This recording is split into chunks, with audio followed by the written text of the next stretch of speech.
S'il y a bien une famille qui résume le mot success story à elle seule, c'est celle des Z de milieu de gamme. Initiée en 2004 par la Z750, cette dynastie n'a cessé de régner sur un segment bien particulier et ultra populaire des roadsters, et aujourd'hui c'est la version la plus récente, la plus ultime de cette machine qui vous est servie sur un plateau d'argent, enfin d'émeraude, la Kawasaki Z900 SE. Alors, celle-là, vous avez été un paquet à me la demander, ce que je peux comprendre, c'est une machine extrêmement populaire, et donc aujourd'hui, je suis ravi de pouvoir vous apporter l'essai de cette Z900 Special Edition. Bien évidemment, nous remercions Espace Murit, KTM Kawasaki, Ducati et Yamaha, figurez-vous, pour le prêt de cette petite machine tout à fait sympathique, une équipe adorable, n'hésitez pas à aller voir Philippe, Geoffrey, Alain, c'est un paquet de joyeux lurons qui sauront vous conseiller la machine de vos rêves et qui sait, peut-être même que vous allez vous retrouver avec un truc que vous n'attendiez pas à la base, et oui, c'est aussi ça la moto, c'est fait de surprise. Le showroom est très sympa et il y a des petites pépites de temps en temps, petites Panigale V4R, des trucs comme ça, c'est très chouette, n'hésitez pas à aller les voir. Bon, là je m'attaque à un gros morceau parce que vraiment les Z de milieu de gamme, c'est une famille qui est ultra populaire dans le monde de la moto. La Z750 était parmi les machines les plus incroyablement célèbres des années 2000 et donc on va légitimement commencer avec un petit saut dans le passé, vous savez que j'aime bien ça et ça permet de faire des vidéos assez chouettes. Donc, on va revenir quelques années en arrière, en 2004 précisément. À cette époque-là, Kawasaki avait décliné depuis quelques temps la Z1000, nouveau roadster 1000 cm3 énervé, qui en remontrait pas mal à la concurrence avec son look totalement atypique pour l'époque. Ça faisait vraiment une scission assez nette avec toutes les machines qu'on connaissait. Et Kawasaki se sont dit qu'ils n'allaient pas s'arrêter là et qu'ils allaient explorer un nouveau segment de marché en prenant la machine et en la dégonflant à 750 cm3, la naissance de la Z750. Donc, qu'est-ce qu'on peut en dire de cette moto-là? Eh bien, c'était une machine qui se voulait résolument fun, avec des solutions technologiques qui permettaient notamment d'avoir d'un côté la puissance de presque une 1000 cm3 et d'un autre côté l'agilité et le prix d'une 600. Positionnement assez novateur et original pour l'époque. Donc, on a le moteur de la ZX9R, la sportive... Oui, c'est la sportive, oui, tout à fait. La ZX9R, donc la sportive de l'époque, avec un moteur qui passait 110 chevaux. Alors je rappelle, pour ceux qui ont passé leur permis récemment, que jusqu'en 2016, les motos en France étaient bridées à 100 chevaux. On pouvait pas aller au-delà. Bon, après, dans les faits, tout le monde contournait cette bride, on va pas être non plus hypocrite, mais la réalité, c'est que là, on perdait un petit peu, pas énormément. Autant vous dire que quand vous achetez une Hayabusa 275 chevaux et que vous deviez la rouler en 106, et ben c'était pas très agréable. Une machine extrêmement simple, on est vraiment sur l'essence du roadster un petit peu entrée de gamme, mais avec un moteur un petit peu énervé, un look filou, pas de chichi, des solutions technologiques, encore une fois, comme je l'ai dit, qui étaient relativement rudimentaires, fourche standard, cadre en acier, etc., etc. Mais ça a permis à cette machine de se positionner très bien en termes de prix et surtout d'être un véritable best-seller, puisque en quelques années, cette machine s'est vendue à 120 000 exemplaires en Europe, dont 45 000 en France, et oui, nous ici, on aimait bien la Z750, et il faut l'avouer, tout le monde avait cette moto, ma mère avait une Z750, mon frère avait une Z750, ma sœur, que je n'ai pas, avait une Z750. Ouais, mais à ta sœur, tu lui ressembles. Alors, cette machine avait une petite particularité, c'est que son moteur avait une rage très présente, très énervée, entre les 4000 et 8000 tours minute, ce qui lui donnait un positionnement particulièrement sympathique pour ceux qui cherchaient des sensations fortes sans forcément aller se ruiner le portefeuille. 2007 amène une refonte visuelle pour la Z750 avec l'arrivée d'une fourche inversée, alléluia, et il faut savoir que les gens ils aimaient bien la Z750, à force d'en vendre des pelletés, eh bien on commence à voir arriver sur le marché des espèces de petites préparations que les particuliers font dans leur coin. Ils font des petites modifs avec des fourches, des trucs à droite à gauche. Et donc ça a donné l'idée à Kawasaki de créer une déclinaison plus racée, plus sportive de leur roadster, et c'est d'ailleurs l'apparition presque des déclinaisons un petit peu de machines, comme aujourd'hui on en a. On a la Street Fighter V4, la V4S, on a la Street Triple 765R et RS, et ben là on voit arriver la première Z750 R. Alors, le moteur n'est pas changé, et ça j'aime bien, hein. Personnellement je préfère quand on garde le même type de moteur et la même puissance, mais par contre on va retoucher à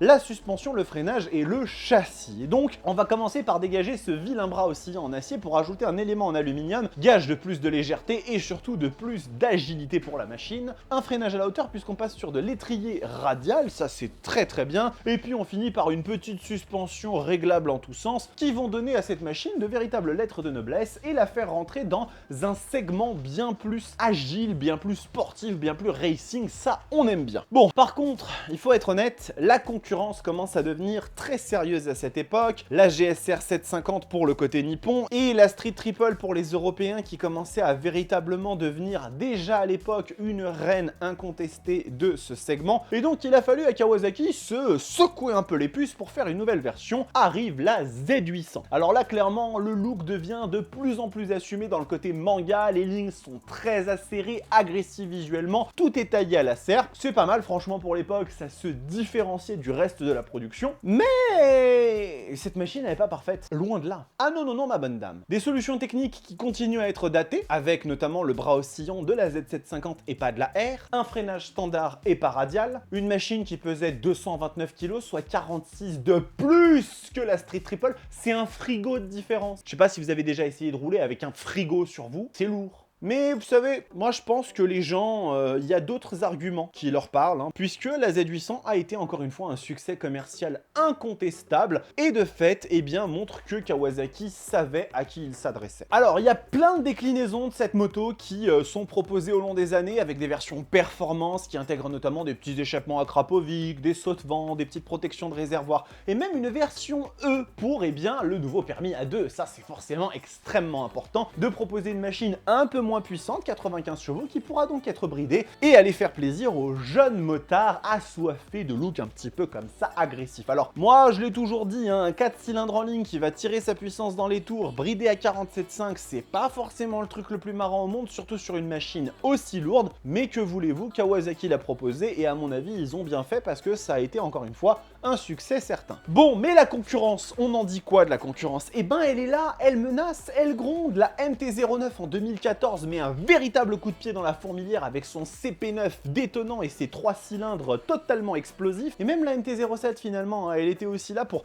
grignoter comme ça un peu des parts de marché. Et donc il était temps, il était temps de faire évoluer tout ça. Et donc en 2017 débarque la nouvelle Z900. Et le nom c'est un petit peu marrant puisque en fait elle hérite du même patronyme que la Z900 originelle de 1976, hein, la moto qui avait succédé à la légendaire Z1, la première de l'histoire. Premier 4 cylindres 4 temps de chez Kawasaki, c'est important de le mentionner. Et là, on a un paradoxe sur cette moto parce qu'on a un look finalement qui est toujours plus svelte, plus agressif. Hein, elle assume de plus en plus l'affiliation Sugumi, hein, je vous le rappelle si vous ne vous en souvenez pas, mais à un moment donné, Kawasaki est parti sur une Z1000 Sugumi. Alors, sans rentrer dans le détail, le Sugumi, c'est un terme japonais qui évoque l'agressivité d'un prédateur. Tout un programme, hein, mais toujours est-il que cette Z900 continue à aller un petit peu de plus en plus loin dans cette vision, dans cette philosophie. Et d'un autre côté, eh bien, la position se veut plus confortable, plus accessible. En fait, Kawasaki voulait tout simplement orienter cette machine pour le plus grand nombre. Alors, ce qui est intéressant, c'est que l'augmentation de la cylindrée, finalement, la rapproche de plus en plus de la Z1000. En fait, on est là à quasiment 950 cm3, et donc on commence à vraiment se poser des questions sur la proximité entre ces deux motos. Alors la Z1000 continue à avoir ses 142 chevaux et donc à être quand même un poil au-dessus en termes de positionnement, et la Z900 avec ses 125 chevaux commençait aussi un petit peu à la talonner. Mais l'histoire est telle que en fait la Z1000 n'était pas destinée à durer, et en fait cette moto a fini par s'éteindre en 2020 en raison d'un positionnement qui n'était juste plus adapté au marché, hein. C'était une machine qui n'avait ni contrôle de traction, ni assistance électronique, ni mode de conduite, ni quoi que ce soit. C'est un roadster énervé, hein, comme Kawasaki savait très bien en faire, mais qui forcément était en train de se faire mettre une branlée phénoménale par tous les autres hyper roadsters de la concurrence. Et donc, comme je vous l'ai dit, en 2020, elle cède sa place à la monstrueuse et colossale ZH2 et ses 200 chevaux, créant de facto un nouveau gap entre la 900 et la grosse 1000. Bon, c'est quoi les nouveautés? Eh ben la plus sensible, c'est l'adoption d'un nouveau châssis tréitubulaire qui permet d'alléger sensiblement la machine, 210 kg en ordre de marche. Elle n'était définitivement pas déjà à ce moment-là la plus légère du segment, mais ça allait mieux. Et après, on a toujours des solutions qui sont un peu tristounes, il faut l'avouer. L'étrier axial, le tableau de bord qui est pas non plus foufou, mais bon, dans le ton de l'époque. Elle se part, cela dit, en 2020 d'une évolution au niveau de la technologie, avec un traction control et puis aussi des modes de conduite. C'était bienvenu, ça commençait vraiment à manquer sur cette moto. Et en 2022, on a l'arrivée de cette Special Edition Z900 SE avec quelques petites mignardises que je m'en vais vous détailler dans le tour statique. Allez, on est parti pour faire un petit tour du prestigieux véhicule japonais, la Kawasaki Z900 SE, qui est donc une nouveauté de l'année 2022. C'est une machine que Kawasaki ne proposait pas encore en déclinaison Special Edition jusqu'à cette année. Alors on va voir un petit peu quelles sont les différences, qu'est-ce que ça amène concrètement par rapport à la dotation standard de cette Z900. C'est un véhicule qui est proposé à 11 799 € en prix public. Vous pouvez toujours essayer de négocier, bande de petits malins, et qui va venir s'insérer dans cette catégorie de roadster sportif entre 100 et 125 chevaux et qui sont un petit peu l'étape juste avant les grosses brutes Tuono, Super Duke, ZH2, Street Fighter qu'on va trouver dans les hautes strates du monde de la moto décarénée. Alors on va commencer d'abord par le look. Il y a à boire et à manger là-dessus. Moi j'ai envie de dire que la Z900 c'est une machine que je trouve pas nécessairement ultra à mon goût. J'aime bien ce côté manga, mais il y a toujours quelque chose qui me dérange sur ces motos. Peut-être la couleur verte qui est un peu trop flashy, je ne sais pas. Je trouve par exemple que la ZZR 1400 d'Antoine est plus sympathique, mais néanmoins je lui trouve quand même une certaine audace, une certaine vivacité dans les lignes, notamment bien évidemment au niveau de cette tête de fourche qui est vraiment très inspirée prédateur manga. Elle a un côté un peu animal, un look assez organique, il faut l'avouer, et en fait elle a tout simplement poussé au maximum cette filiation, ce concept que la Z750 avait entamé en 2004, avec vraiment une gueule qui se veut aussi bien mécanique que organique, animal. On a des petites attentions, notamment sur cette version SE, avec des fourreaux de fourche qui sont dorés. Attention, ce n'est pas des fourches Öhlins, on en parlera un petit peu après. Et globalement, la machine est plutôt réussie d'un point de vue détail, finition. Il n'y a pas vraiment de grosses fautes de goût. Cette version que Espace Murit met à notre disposition, encore une fois merci à eux, a été dotée de petits clignotants très sympathiques avec un support de plaque R&G qui lui donne un petit air encore un petit peu plus agressif, on va dire sportif. Et c'est une édition dotée du pack performance qui permet d'avoir un petit échappement à Krapovic, ma foi de belle facture, en petite look un petit peu carbone, très sympa. Le saut de vent, protection ici de réservoir et le petit capot de selle. Bref, tout ça a fini de lui conférer un look assez sympathique. Moi je suis pas forcément fan, mais je peux comprendre qu'elle plaise, il n'y a pas de souci. Ensuite on va se pencher sur ce moteur de 948 cm3. L'appellation Z900 est un petit peu trompeuse. On est sur un 4 cylindres en ligne, ma foi relativement traditionnel, dérivé de ceux de la Z800 et de la Z750 qui étaient eux-mêmes repris de la ZX9R, la sportive de l'époque. Et on a ici maintenant 125 chevaux, ce qui est une valeur, ma foi, plutôt correcte, et aussi 10 mètres kg de couple environ, si je dis pas de bêtises. Vous avez les valeurs sur votre écran, donc c'est un moteur qui commence déjà à être sympathique vraiment pour se faire plaisir, pour avoir des belles sensations. Il faut savoir que la Z900 comme la Z800 en son temps existe dans une version qui est bridable en A2, donc à 95 chevaux. Je ne recommande pas cette moto pour un jeune permis, quand bien même vous la trouveriez sympathique au niveau du look. C'est vrai qu'elle a une certaine gueule et elle fait grosse moto. Le problème c'est que 4 cylindres en ligne, bridé, c'est déjà pas génial parce que les 4 cylindres trouvent leur puissance en haut des tours, et en plus de ça, de 125 chevaux à 95 puis 47,5, vous avez quasiment une moto qui est bridée par 3 au niveau de la puissance. Vu le poids de la machine, on en parlera un petit peu après, c'est pas forcément quelque chose que je vous recommanderais. Maintenant vous faites ce que vous voulez. L'un des grands changements qu'il y a eu sur la Z900 par rapport aux anciens modèles de la gamme chez Kawasaki, c'est l'adoption d'un cadre tréitubulaire qui a permis notamment grâce à d'autres petites trouvailles mécaniques et technologiques d'alléger sensiblement le poids de la moto, de lui donner un petit peu plus d'agilité, un petit peu plus aussi de précision dans l'attaque, dans les courbes. Donc ça c'est plutôt bienvenu je trouve de la part de Kawasaki d'avoir fait ce changement qui permet vraiment à la Z900 d'entrer dans une nouvelle ère on va dire. Bien évidemment un essai ne serait jamais complet sans la position de conduite, donc sans transition aucune, m'y voilà. Qu'est-ce que je peux vous dire là-dessus? Eh bien écoutez, c'est relativement simple, c'est une position de roadster sportif, ni plus ni moins, avec un appui sur les poignets qui est inexistant et sur le dos aussi, on est juste très légèrement basculé vers l'avant pour avoir quelque chose qui soit suffisamment agréable au niveau de l'attaque, quand on veut conduire de façon un peu dynamique comme ça. Et puis on va avoir les jambes qui sont un petit peu repliées, attention, c'est pas forcément ce qu'il y a de plus relax, une 890 Duke sera plus agréable à ce niveau-là, car avec une philosophie peut-être un petit peu plus super moto, rien de dérangeant cela dit, vous allez quand même pouvoir enchaîner les bornes à ce niveau-là tout du moins, parce que la selle, on en parlera dans quelques jours au niveau de la dynamique, c'est une autre salade. On en parlera, mais ça reste quand même du côté un petit peu ferme des choses. Concernant la hauteur, on a une hauteur de selle qui est quand même relativement contenue. Moi j'ai les pieds vraiment bien à plat, je fais 1m89 pour ceux qui nous rejoignent sur cette vidéo, et pour le coup je trouve que c'est une machine qui sera accessible vraiment au plus grand nombre sans trop de soucis. Maintenant je la repose et on va continuer à en parler. Attention à la béquille parce qu'elle est assez haute,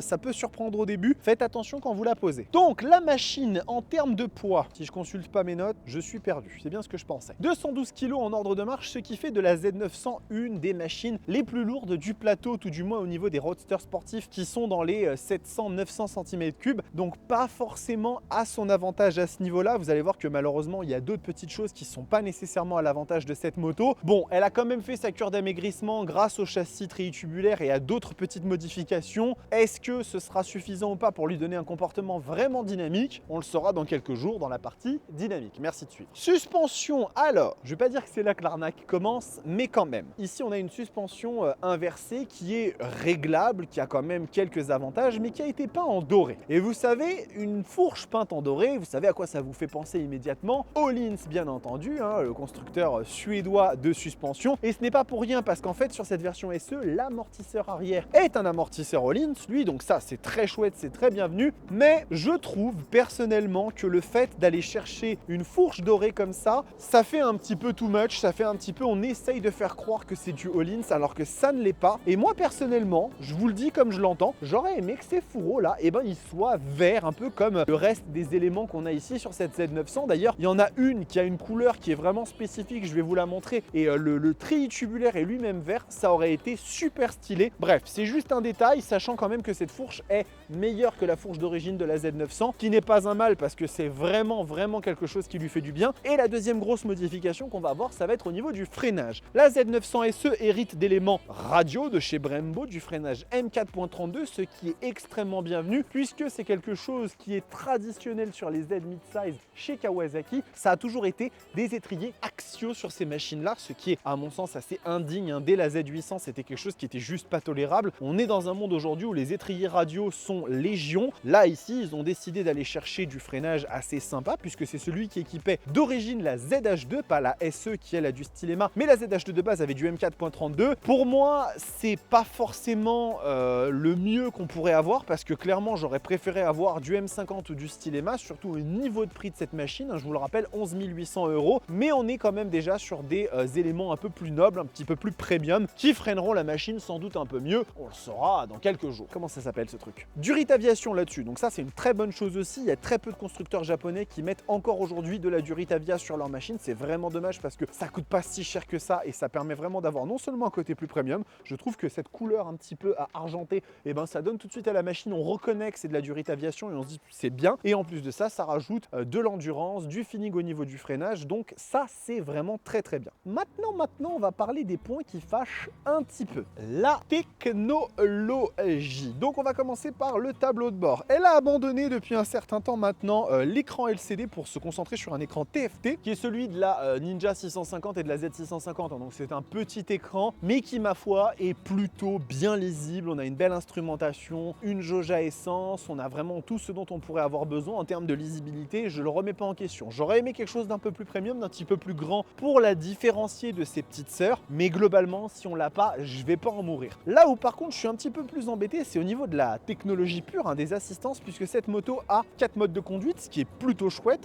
un sport, road, rain et rider qui est paramétrable. Et on va avoir du contrôle de traction et c'est tout. C'est-à-dire que vraiment sur cette moto, on n'a absolument pas de contrôle de wheeling, de contrôle de frein moteur, etc. On n'a pas de quick shifter et on peut même pas le mettre en option sur cette moto-là. Je vous en reparlerai dans quelques jours dans le dynamique, hein, j'irai un peu plus loin là-dessus. Mais ça, c'est indigne. Ça, c'est pas bon, ça. Ça, c'est vraiment quelque chose, je suis désolé Kawa, mais non, vous pouvez pas faire ça. Pas en 2022, pas sur une version SE de votre moto, pas sur une machine qui coûte 11 800 €, presque 12 000. C'est trop cher. C'est trop cher pour ce que cette moto propose. Oui, effectivement, une machine, ce n'est pas que de l'électronique, c'est aussi un moteur, un châssis. Et ça, on verra dans quelques jours si cette moto, elle est à la hauteur. Mais sur le papier et sur ce qu'elle délivre en termes de techno, je suis désolé, la Z900 n'est pas à la hauteur, point.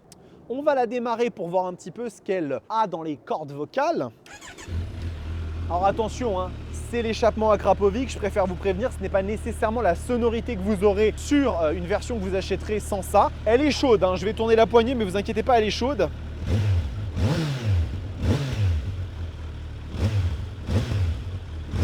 Petit retour à l'échappement. C'est clairement pas quelque chose de très agressif, c'est clairement pas quelque chose d'ultra démonstratif, mais ça va. Je trouve quand même qu'à ce niveau-là, le son est plutôt sympathique, ça doit bien hurler dans les tours, donc je m'en fais pas trop.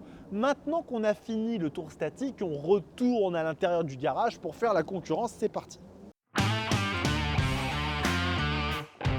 Ouais, il y a une gueule, il y a un peu de techno. Je vais être honnête avec vous, pour le moment, je suis pas convaincu du tout. La Z900 SE est pleine de bonnes intentions, je vais pas dire le contraire, mais le problème c'est que je ne pense pas vraiment que cette machine puisse s'en sortir aussi bien que son aîné, pour une bonne et simple raison, la concurrence. La concurrence, elle est vénère, elle est très vénère. Sur ce segment des roadsters sportifs, tous les constructeurs redoublent d'ingéniosité et d'efforts pour sortir les machines les plus folles possibles. Donc, la première et peut-être même la rivale directe, hein, je pense, de la Z900, c'est la Yamaha MT-09 SP. Et si vous avez suivi mon essai de la MT-09, vous savez que moi j'apprécie pas beaucoup cette moto, hein. Le look et surtout le tableau de bord, je suis un peu allergique, mais force est de constater que cette moto, elle plie la Z900 dans tous les sens. Déjà, on a une machine qui est bourrée de technologie avec du contrôle de traction, de glisse, de frein moteur, des modes de conduite, régulateur de vitesse, quick shifter up and down, alors que cette moto n'en a pas. On a une moto extrêmement légère, 190 kg, tout plein fait ou en ordre de marche, ça fait pas une grosse différence, donc sensiblement plus légère que celle-ci. Alors bon, elle est moins puissante, 119 chevaux, mais à mon avis, vu la différence de poids, le rapport poids-puissance doit être en faveur de la Yamaha. Et puis la version SP apporte un amortisseur Öhlins, comme celle-ci, une fourche au traitement DLC, hein, qui permet de réduire les frictions, réglable aussi. C'est une excellente alternative à la Z900. Clairement, à mon avis, elle va être beaucoup plus du côté fun des choses, hein. Elle va apporter vraiment quelque chose de très délirant, cette moto, avec ce qui lui manquait, hein, par rapport à la version standard, suspension un petit peu plus rigide qui va permettre d'avoir un comportement un peu plus sain et à la hauteur de son moteur CP9. Et vous savez quoi? Eh ben, il est quelques centaines d'euros moins cher que la verte d'Akashi. À vous de voir. Bon, après, c'est vrai que par contre, le look, pas fan. Allez, on va monter en prix mais aussi en standing, puisque là maintenant on va parler de la Street Triple 765 RS. Et alors là c'est simple mesdames et messieurs, sur beaucoup d'aspects c'est la reine incontestée de ce segment. Il n'y a pas photo du tout en termes de légèreté, c'est la plus légère du plateau, 166 kg, ex aequo avec d'autres, mais ça fait quand même une sacrée différence par rapport à celle-ci. De la techno de partout, un écran à mourir, et puis les équipements sont ultra premium. On va avoir du Brembo M50 en freinage, un châssis dérivé de la Daytona, hein, la sportive de il y a un certain temps quand même déjà de triomphe, mais qui faisait bien évidemment des merveilles, un amortisseur Öhlins STX40 qui est bien évidemment de très haute facture, des mètres cylindres Brembo MCS, bref, cette machine elle est hallucinante, un 3 cylindres qui fait 123 chevaux si je dis pas de bêtises, corrigez-moi si je me trompe mais il me semble bien que c'est ça, donc elle est très proche en termes de puissance, mais vu sa légèreté, à mon avis, il n'y a pas trop photo. Clairement, cette 765 RS se distingue très clairement, elle est un peu plus chère quand même, hein, comptez 1000 € de plus à peu près que celle-ci, mais franchement, entre celle-ci avec le pack performance qui rajoute l'échappement Accra et tous les petites mignardises, et celle-là sans rien, je prends celle-ci, hein, clairement, il n'y a pas de doute possible. Et nous allons terminer avec une machine que j'adore, vous la connaissez sans aucun doute. Si vous me suivez depuis un moment, la KTM 890 Duke Air. Alors là, on est sur un positionnement qui est encore un petit peu différent puisqu'on introduit un bicylindre parallèle, en ligne, Mais c'est la même chose en fait. Bref, 121 chevaux, 10,10 m3 de couple disponible extrêmement tôt pour assurer des de toute beauté. Et bien évidemment, encore une fois, des équipements, en fait, comme KTM en fait, c'est-à-dire que eux, ils prennent une moto et ils mettent des trucs surdimensionnés dessus. On va avoir une fourche WP Apex de très gros calibre. On va avoir du freinage Brembo Stylema, mesdames et messieurs. C'est la seule de la catégorie à proposer l'ultra haut de gamme de chez Brembo à ce niveau-là. De la technologie, en veux-tu, en voilà. Une machine qui a un look particulier. Ça, on aime ou on n'aime pas. Je peux concéder tout à fait que cette 890 Duke Air ne plaira pas à tout le monde. Et petite mesquinerie quand même de la part de KTM pour une machine à 12 400 €. Le régulateur de vitesse et le quick shifter sont en option.